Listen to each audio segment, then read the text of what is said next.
नमस्कार। उम्मीद करता हूँ अच्छे होंगे आप लोग और एनसीईआरटीज़ की पढ़ाई जो है आपकी अच्छी चल रही होगी। अच्छा, आप लोग कह रहे होंगे कि मैं इस तरह से वीडियो क्यों बना रहा हूँ। तो एक्चुअली मैं ज़रा किसी दूसरे स्थान पे आ रखा हूँ अभी। तो उस तरीके से मुझे आपको वीडियो देने में थोड़ा सा अ, मुझे भी खुद ऐसा फील हो रहा है कि चलो ठीक है, आपको लाइव किताबें दिखानी चाहिए। तो चलिए ठीक है, अगर मैं अभी जब अपने स्थान में वापस जाऊँगा तो मैं आपको जो बुक्स, जो ओरिजिनल बुक्स हैं वो भी दिखा दूँगा। और फ़िलहाल आपकी हेल्प के लिए एक भाई ने मुझसे कमेंट करा था कि भाई पूरी बुक लिस्ट दे दो, तो मैं उनके अनुसार ये पूरी बुक लिस्ट आपको प्रोवाइड करा रहा हूँ। और चलिए अभी फ़िलहाल मैं आपको सिर्फ वही बुक्स बता रहा हूँ जो आपने अभी पढ़नी है। और आशा करता हूँ कि आपकी जो पढ़ाई चल रही होगी अच्छी चलनी चाहिए और अच्छा कुछ होना चाहिए कि ऐसा है कि ये हो जाए कि मेरा भी बनाने का मोटिव जो है, जो ज्ञान मैं आप लोगों को दे रहा हूँ, हो सके कि मेरे कुछ उसमें मेरा भी कुछ जो ज्ञान है वो आप लोगों तक बढ़ जाए और जिससे आप लोगों को थोड़ा सा हेल्प हो जाए। तो वो कहते हैं ना कि ज़िंदगी जीवन का, ऐसी जीवन का क्या फ़ायदा कि जो किसी के काम ना आ सके। तो कुछ मुझे भी कुछ करना था, इसलिए मैं थोड़ा सा इसी माध्यम से आप लोगों के लिए थोड़ा सा अपने ज्ञान को, अपनी जो बुक लिस्ट वगैरह है, जो मैं आप लोगों को जो सहायता कर सकता हूँ मैं वो करने की कोशिश कर रहा हूँ वीडियोस में। तो चलिए, आपका सपोर्ट ज़रूरी है फिर, और आप लोगों को सब्सक्राइब वगैरह ज़रूर करना है, लाइक भी करना है। और प्लीज़, सब वीडियो ज़रूर देख रहे हैं लेकिन सब्सक्राइब कोई कर नहीं रहा चैनल को, तो कृपया करके आप सब्सक्राइब करिए और वीडियोस को ध्यान से देखें, बुक्स को देखें। ये आपके यूपीएससी स्टेट पीसीएस में बहुत काम आने वाली चीज़ है। मैं बता रहा हूँ आप लोगों को कि जो बुक्स आप लोगों को फॉलो करनी है, कई बच्चों को पता नहीं होता है। और ये फालतू की जो यूट्यूब में आप वीडियोस वगैरह देख रहे हैं, यहाँ तो लोगों को बस अपना टाइम, मतलब एक खाना पूर्ति करने वाली बात हो रखी कि चलो। लेकिन जो इस चैनल को अभी देख रहे हैं वो बिल्कुल सीरियस होके इसको देखिए, और जो भी बुक्स मैं सजेस्ट कर रहा हूँ आप लोगों को, आपको वही पढ़ना है, ठीक है। ऐसा नहीं कि आप लोगों को इधर उधर भटकना है, कुछ नहीं करना है ऐसा। अगर जीवन में कुछ करना चाहते हो, कुछ बनना चाहते हो, तो भाई कुछ ना कुछ तो करना पड़ेगा। और अगर कुछ बनना बनना है तो मेहनत तो करनी पड़ेगी, और बिना मेहनत के कुछ हासिल नहीं होता है जीवन में। तो इसी के साथ साथ मैं आप लोगों को बता रहा था कि भाई जो बुक्स मैंने आपको पहले प्रोवाइड कराई थी, जो मैंने बताया था आपको, हिस्ट्री की बताई थी मैंने, आपको इतिहास बता दिया था कि 6 to 12 भाई पढ़नी पड़ेगी, पूरी पढ़नी है, ठीक है। पॉलिटी मैंने आपको बताई थी कि भाई 6 to 12 पढ़नी पड़ेगी, पूरी पढ़नी पड़ेगी। हाँ, इकोनॉमिक्स का एक ऐसा पार्ट है जिसके लिए बाद में स्टैंडर्ड बुक्स भी आती है एक, लेकिन मेरे हिसाब से बेस मजबूत करने के लिए आप इसमें, मैंने 9 to 12 तक की बुक्स जो इकोनॉमिक्स की आती है वो आपको पढ़नी पड़ेगी। वो रिक्वायर्ड है, पढ़ लो, कोई फ़र्क नहीं पड़ता यार। 30% नॉलेज भी गेन हो जाएगा तो बहुत है मेरे हिसाब से, क्योंकि बाकी तो स्टैंडर्ड से कवर हो जाता है। अभी फ़िलहाल आप देखो कि अगर इससे कवर हो जाए आपका तो ज़्यादा बेटर है। और स्टेट बीसीएस या आप यूपीएससी जो भी तैयारी कर रहे हैं उसके लिए आपके लिए कारगर साबित साबित होगा ये आगे। तो जैसा कि मैं आपको अभी बताने जा रहा हूँ कि इकोनॉमिक्स के लिए आपको क्या क्या, कैसे कैसे पढ़ना है और कौन कौन सी बुक्स पढ़नी है, तो मैं बताता हूँ। आप वीडियो में बने रहिए और बेल आइकन को दबा दीजिए। जैसे ही मैं कोई वीडियो अपलोड करता हूँ तो आपको नोटिफिकेशन पहुँच जाएगा। तो आ जाइए, तो शुरू करते हैं। 9th क्लास के लिए जो बुक्स मैंने आपको बताई है अभी है अर्थशास्त्र। ये स्पेशली जो नाम से आती है वो अर्थशास्त्र ही नाम से आती है। ये कक्षा 9 के विद्यार्थियों के लिए है, ठीक है।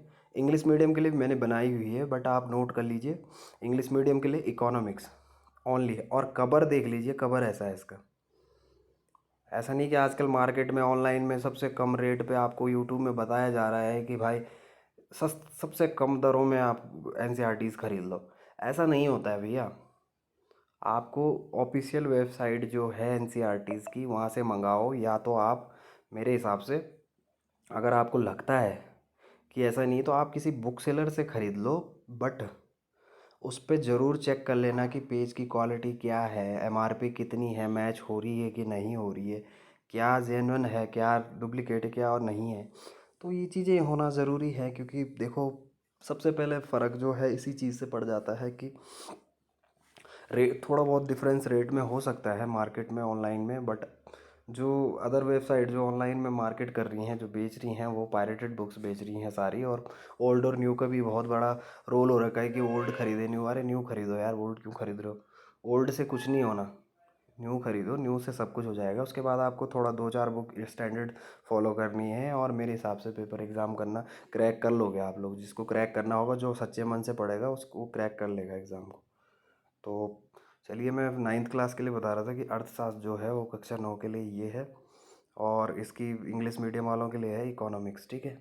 अच्छा, कक्षा 10वीं के कक्षा छात्र के देखिए, कक्षा 10th की ये है आर्थिक विकास की समझ। अच्छा, ये 10th के बच्चों की है। देखिए, इसका आप स्क्रीनशॉट ले लीजिए या अपनी बुक लिस्ट में शामिल कर दीजिए इसको, ठीक है। अच्छा, इंग्लिश मीडियम के बच्चों के लिए ये है अंडरस्टैंडिंग इकोनॉमिक डेवलपमेंट, ठीक है। नोट कर लीजिए, है लिस्ट बना लीजिए। अच्छा, एक ये है ये है आपकी कक्षा 11वीं के बच्चों के लिए, ये है भारतीय अर्थव्यवस्था का विकास, ठीक है। इसकी एक ही है, 11वीं की भी एक ही से शायद, ठीक है। अच्छा, इंडियन इकोनॉमी डेवलपमेंट एक ही बुक है, ये इंग्लिश मीडियम के बच्चों के लिए, और ये हिंदी मीडियम के लिए, भारतीय अर्थव्यवस्था का विकास और इंडियन इकोनॉमिक डेवलपमेंट, ठीक। अच्छा, 12th के बच्चों के लिए ये है। अच्छा, 12th की इसमें 2 बुक्स आ जाती हैं। इसमें सबसे पहले लिखा हुआ है व्यष्टि अर्थशास्त्र एक परिचय, ये 12th के बच्चों के लिए एक सब्जेक्ट है, ठीक है। दूसरा सब्जेक्ट है समष्टि अर्थशास्त्र एक परिचय, लिख लीजिए, समष्टि अर्थशास्त्र एक परिचय, व्यष्टि अर्थशास्त्र एक परिचय। तो बोलने में भी डिफ़िकल्ट हो रहा है, तो आप देख लेना अपने हिसाब से। ये आप स्क्रीनशॉट ले लीजिए, ये 2 बुक्स हैं इसकी, ठीक है। अच्छा, इंग्लिश मीडियम के लिए ये है, ये आप पढ़ लीजिए। ये लिखा हुआ है इंट्रोडक्टरी माइक्रो माइक्रो इकोनॉमिक्स, ठीक है। इंट्रोडक्टरी माइक्रो इकोनॉमिक्स, इसका स्क्रीनशॉट ले लीजिए या इसका वीडियो वो बना लीजिए, एक बुक लिस्ट में शामिल कर लीजिए इसको। और दूसरी है इंट्रोडक्टरी माइक्रो, अच्छा एक ही चीज़ है, माइक्रो इकोनॉमिक्स। अच्छा, पार्ट 2 थर्ड पार्ट, समष्टि व्यष्टि में थोड़ा सा कुछ फ़र्क हो सकता है इनमें, समष्टि व्यष्टि, इंट्रोडक्टरी माइक्रो इकोनॉमिक्स, हाँ ठीक है। मैक्रो और माइक्रो है, ठीक है, स्पेलिंग का डिफरेंस है। इंट्रोडक्टरी माइक्रो इकोनॉमिक्स, तो ये 12th क्लास के बच्चों के लिए। तो आपको अर्थशास्त्र के लिए इतनी बुक्स पढ़नी है, 9 to 12th मैंने बता दी हैं आपको। अभी आप इसकी लिस्ट में शामिल करिए और तुरंत ऑर्डर कर लीजिए। अगर आपको ऑनलाइन नहीं मंगानी है, आप बुक सेलर के पास जाइए और इनके स्क्रीनशॉट लेके चले जाइए, बस ये वाली बुक्स मांग लीजिए, ये पूरी। अगर आप लोगों को इसका पीडीएफ चाहिए तो मैं पीडीएफ भी आप लोगों को प्रोवाइड करा दूंगा, बट आप कमेंट में लिख देना कि प्रोवाइड। और प्लीज़ सब्सक्राइब ज़रूर करना, क्योंकि तभी मैं आप लोगों को कुछ आगे मोटिवेट वाली वीडियो बनाऊंगा, और कुछ मतलब कुछ स्पेशल बुक्स जो आप लोगों को पढ़नी है आगे, जो जो आपको फॉलो अप करना है, वो चीज़ें मैं तभी बता पाऊँगा आपको जब आप मेरे चैनल को सब्सक्राइब करेंगे, ठीक है। तो चलिए, आज अर्थशास्त्र के लिए इतना ही। अभी मैं इसके बाद दूसरे सब्जेक्ट के लिए वीडियोज़ तैयार कर रहा हूँ, तो वो मैं आपको जल्दी से जल्दी प्रोवाइड करा दूँगा, ठीक है। Okay, thank you.